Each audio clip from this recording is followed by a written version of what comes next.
As raças adâmicas. O sistema de Capella. Nos mapas zodiacais, que os astrônomos terrestres compulsam em seus estudos, observa-se desenhada uma grande estrela na constelação do Cocheiro, que recebeu, na Terra, o nome de Cabra ou Capella. Magnífico sol entre os astros que nos são mais vizinhos, ela, na sua trajetória pelo infinito, faz-se acompanhar, igualmente, da sua família de mundos, cantando as glórias divinas do ilimitado.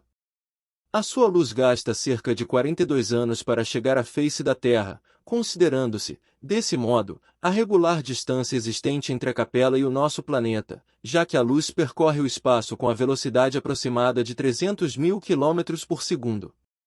Quase todos os mundos que lhe são dependentes já se purificaram física e moralmente, examinadas as condições de atraso moral da Terra, onde o homem se reconforta com as vísceras dos seus irmãos inferiores, como nas eras pré-históricas de sua existência, marcham uns contra os outros ao som de hinos guerreiros, desconhecendo os mais comezinhos princípios de fraternidade e pouco realizando em favor da extinção do egoísmo, da vaidade, do seu infeliz orgulho.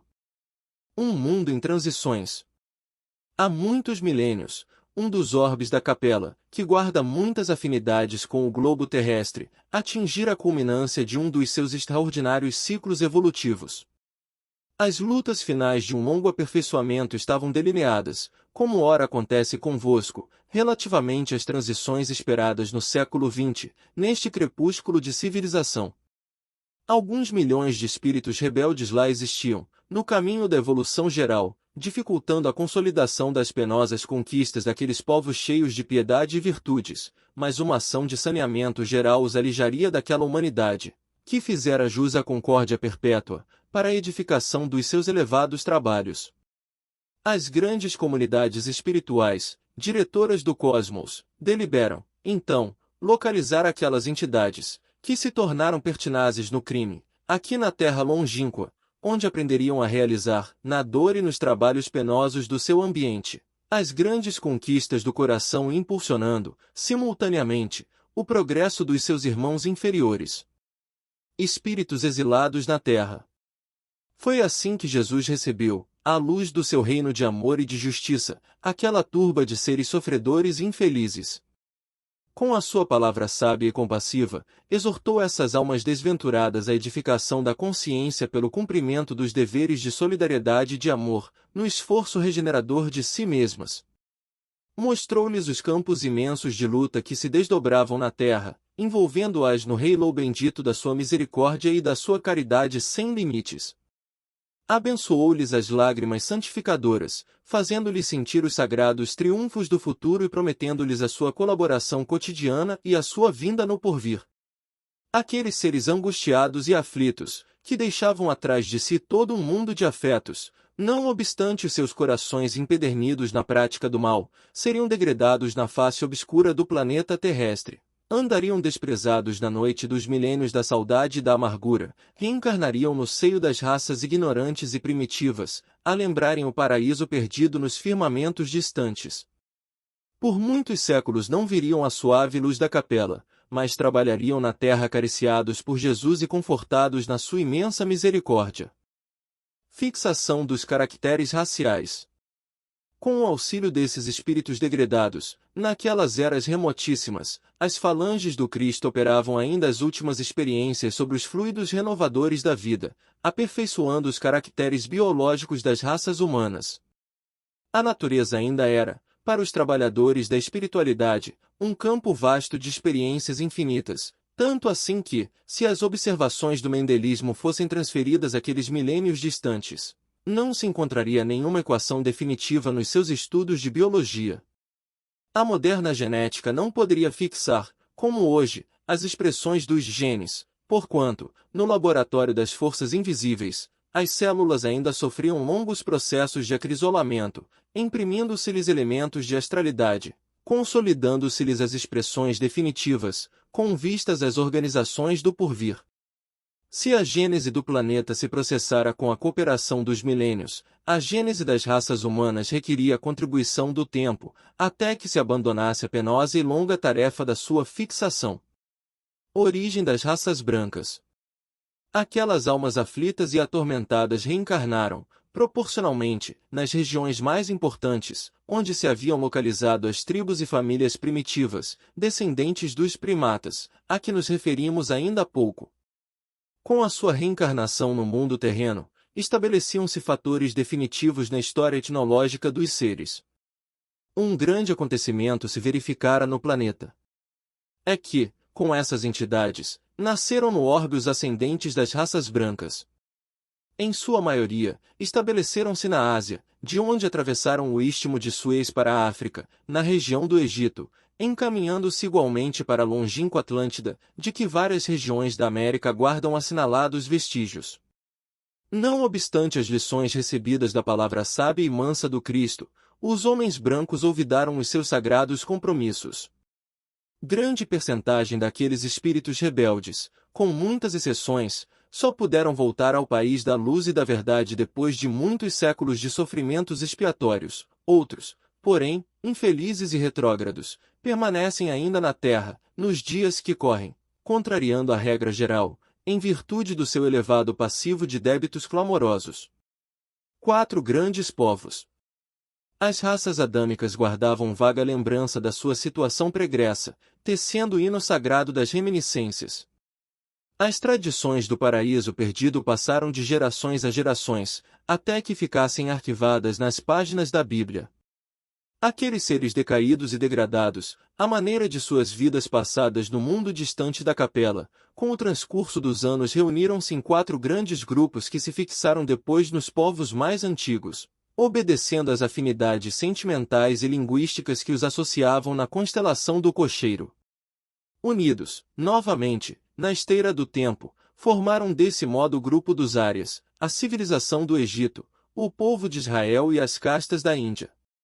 Dos Árias descende a maioria dos povos brancos da família indo-europeia nessa descendência, porém, é necessário incluir os latinos, os celtas e os gregos, além dos germanos e dos eslavos. As 4 grandes massas de degredados formaram os pródromos de toda a organização das civilizações futuras, introduzindo os mais largos benefícios no seio da raça amarela e da raça negra, que já existiam. É de grande interesse o estudo de sua movimentação no curso da história. Através dessa análise, é possível examinarem-se os defeitos e virtudes que trouxeram do seu paraíso longínquo, bem como os antagonismos e idiosincrasias peculiares a cada qual. As promessas do Cristo. Tendo ouvido a palavra do Divino Mestre antes de se estabelecerem no mundo, as raças adâmicas, nos seus grupos insulados, guardaram a reminiscência das promessas do Cristo, que, por sua vez, as fortaleceu no seio das massas, enviando-lhes periodicamente os seus missionários e mensageiros. Eis porque as epopeias do Evangelho foram previstas e cantadas alguns milênios antes da vinda do sublime emissário. Os enviados do infinito falaram, na China milenária, da celeste figura do Salvador, muitos séculos antes do advento de Jesus. Os iniciados do Egito esperavam-no com as suas profecias. Na Pérsia, idealizaram a sua trajetória, antevendo-lhe os passos nos caminhos do porvir. Na Índia Védica, era conhecida quase toda a história evangélica, que o sol dos milênios futuros iluminaria na região escabrosa da Palestina, e o povo de Israel, durante muitos séculos, cantou-lhe as glórias divinas, na exaltação do amor e da resignação, da piedade e do martírio, através da palavra de seus profetas mais eminentes. Uma secreta intuição iluminava o espírito divinatório das massas populares. Todos os povos o esperavam em seu seio acolhedor, todos o queriam, localizando em seus caminhos a sua expressão sublime e divinizada. Todavia, apesar de surgir um dia no mundo, como alegria de todos os tristes e providência de todos os infortunados, a sombra do trono de Jessé, o Filho de Deus em todas as circunstâncias seria o verbo de luz e de amor do princípio, cuja genealogia se confunde na poeira dos sóis que rolam no infinito. Entre as considerações acima e as do capítulo precedente, devemos ponderar o interstício de muitos séculos. Aliás, no que refere à historicidade das raças adâmicas, será justo meditarmos atentamente no problema da fixação dos caracteres raciais. Apresentando o meu pensamento humilde, procurei demonstrar as largas experiências que os operários do invisível levaram a efeito, sobre os complexos celulares, chegando a dizer da impossibilidade de qualquer cogitação mendelista nessa época da evolução planetária. Aos propósitos de Jesus foi necessária grande soma de tempo, no sentido de fixar o tipo humano. Assim, pois, referindo-nos ao degredo dos imigrantes da capela, devemos esclarecer que, nessa ocasião, já o primato hominis se encontrava regimentado em tribos numerosas. Depois de grandes experiências, foi que as migrações do Pamir se espalharam pelo orbe, obedecendo a sagrados roteiros, delineados nas alturas. Quanto ao fato de se verificar a reencarnação de espíritos tão avançados em conhecimentos, em corpos de raças primigênias, não deve causar repugnância ao entendimento. Lembremo-nos de que um metal puro, como o ouro, por exemplo, não se modifica pela circunstância de se apresentar em vaso imundo ou disforme. Toda oportunidade de realização do bem é sagrada. Quanto ao mais, que fazer com o trabalhador desatento que estraçalha no mal todos os instrumentos perfeitos que lhe são confiados? Seu direito, aos aparelhos mais preciosos, sofrerá solução de continuidade. A educação generosa e justa ordenará a localização de seus esforços em maquinaria imperfeita, até que saiba valorizar as preciosidades em mão. A todo tempo, a máquina deve estar de acordo com as disposições do operário, para que o dever cumprido seja caminho aberto a direitos novos. Entre as raças negra e amarela, bem como entre os grandes agrupamentos primitivos da Lemúria, da Atlântida e de outras regiões que ficaram imprecisas no acervo de conhecimentos dos povos, os exilados da capela trabalharam proficuamente, adquirindo a provisão de amor para suas consciências ressequidas. Como vemos, não houve retrocesso, mas providência justa de administração, segundo os méritos de cada qual, no terreno do trabalho e do sofrimento para a redenção. Nota de Emanuel.